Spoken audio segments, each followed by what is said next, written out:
میں نے کہا اگر مجھے جانا ہی ہے تو اکیلے جانا بیکار ہوگا۔ کیوں؟ انہوں نے پوچھا۔ وہاں مجھے کون جانتا ہے؟ وہاں میری کیا حیثیت ہوگی؟ وہاں کسی کی حیثیت نہیں ہوتی، وہاں سب ایک ہوتے ہیں، سب برابر ہوتے ہیں، وہاں صرف ایک رشتہ ہوتا ہے۔ کون سا؟ میں نے پوچھا۔ اللہ اور عبد۔ مکہ شریف میں اللہ اور عبد ہوتے ہیں، مدینہ شریف میں رسول اور امتی ہوتے ہیں۔ وہاں بزرگ نہیں جاتے کیا؟ جاتے ہیں۔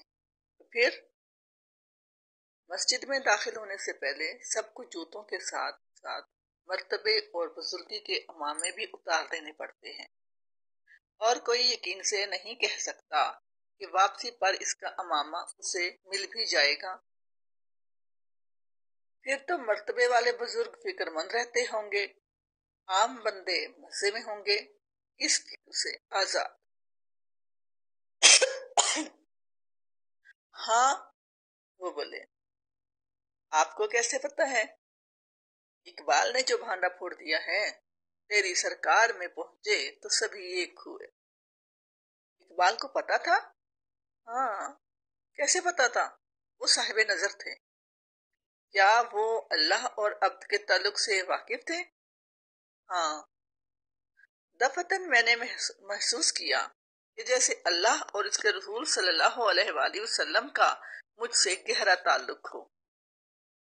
میرے دل سے منہ زبانہ مسلمان ہونے کا کانٹا نکل گیا۔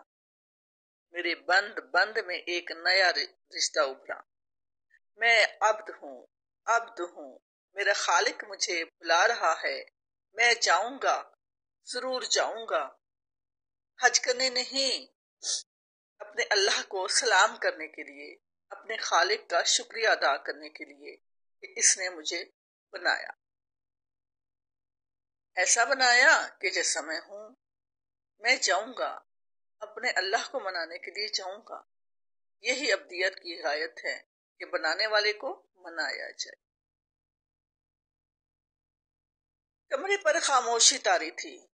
اس سنسان کوٹھی کے درختوں کی شاخیں سرگوشیاں کر رہی تھیں۔ دور کوئی چکی چلا رہی تھی۔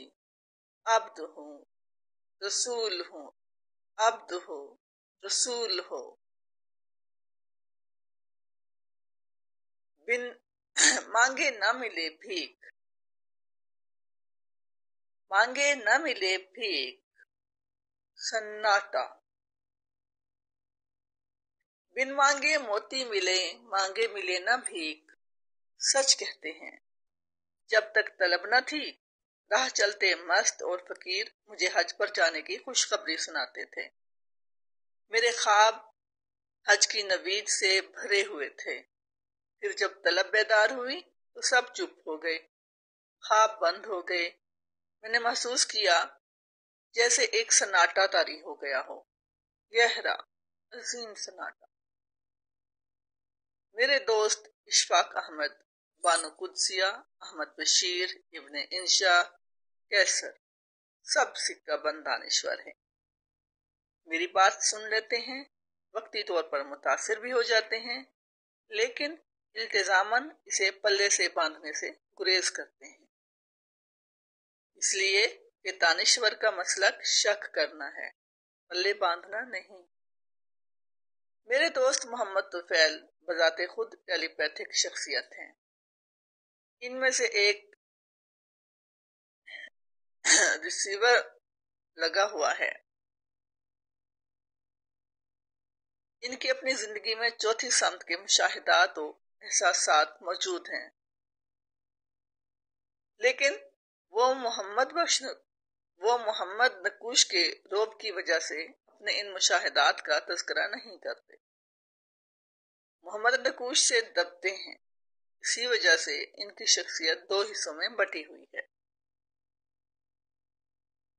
محمد نقوش سوچتا ہے، لکھتا ہے، محمد طفیل صرف دیکھتا ہے، محسوس کرتا ہے، ہچکچاتا ہے اور منہ تکتا ہے۔ میرے دوست غلام دین دانی، نور محمد اور راجہ شفیع میری باتوں کو قابل یقین سمجھتے ہیں، لیکن ان میں توازن کا فقدان ہے۔ ایمان کے اتنے انبار لگے ہوئے کہ شک کی گنجائش ہی نہیں۔ ایمان کے اتنے انبار لگے ہوئے کہ شک کی گنجائش ہی نہیں۔ ادھر جینے کی پابندی، ادھر مرنے کی پابندی۔ پتہ نہیں توازن کی کیفیت اتنی کمیاب کیوں ہے کہ افراد میں یا تو عقلی شکوک کے ڈھیر لگ جاتے ہیں اور یا ایمان کے دھارے بہنے لگتے ہیں۔ توازن کی کیفیت میں نے صرف قدرت اللہ میں پائی ہے۔ قدرت اللہ کے شکوک اور ایمان میں عجیب سی ہم آہنگی ہے۔ ایمان شکوک کی کاٹ نہیں کرتا اور شکوک ایمان کے راستے میں حائل نہیں ہوتے، بلکہ اسے تقویت دیتے ہیں۔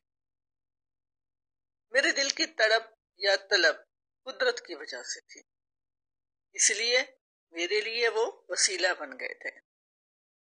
انہی دنوں قدرت اللہ پر ایک ایسی افتاد آ پڑی کہ میری توجہ حج سے ہٹ کر قدرت اللہ پر مرکوز ہو گئی۔ قدرت کا تبادلہ۔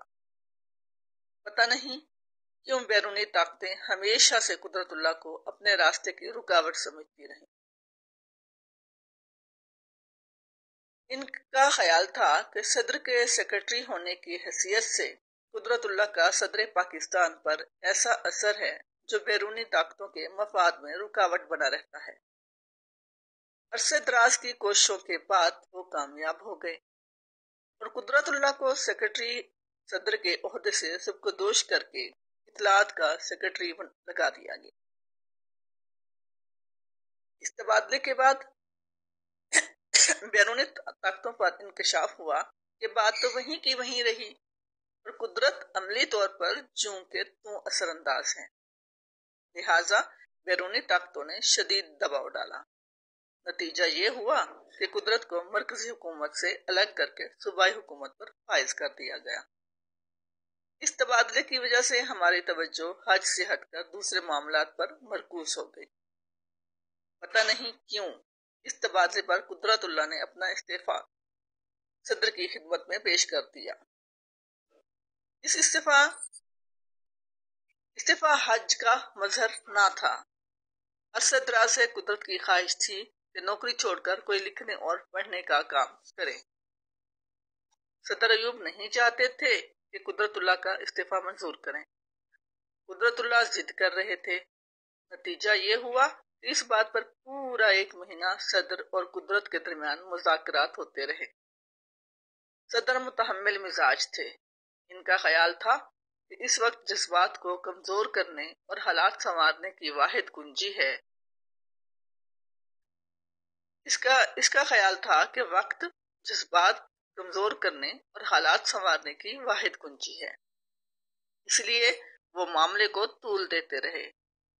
انہوں نے قدرت اللہ کو یہ پیشکش بھی کر دی کہ اپنے لیے کوئی سا عہدہ پسند کر لیں،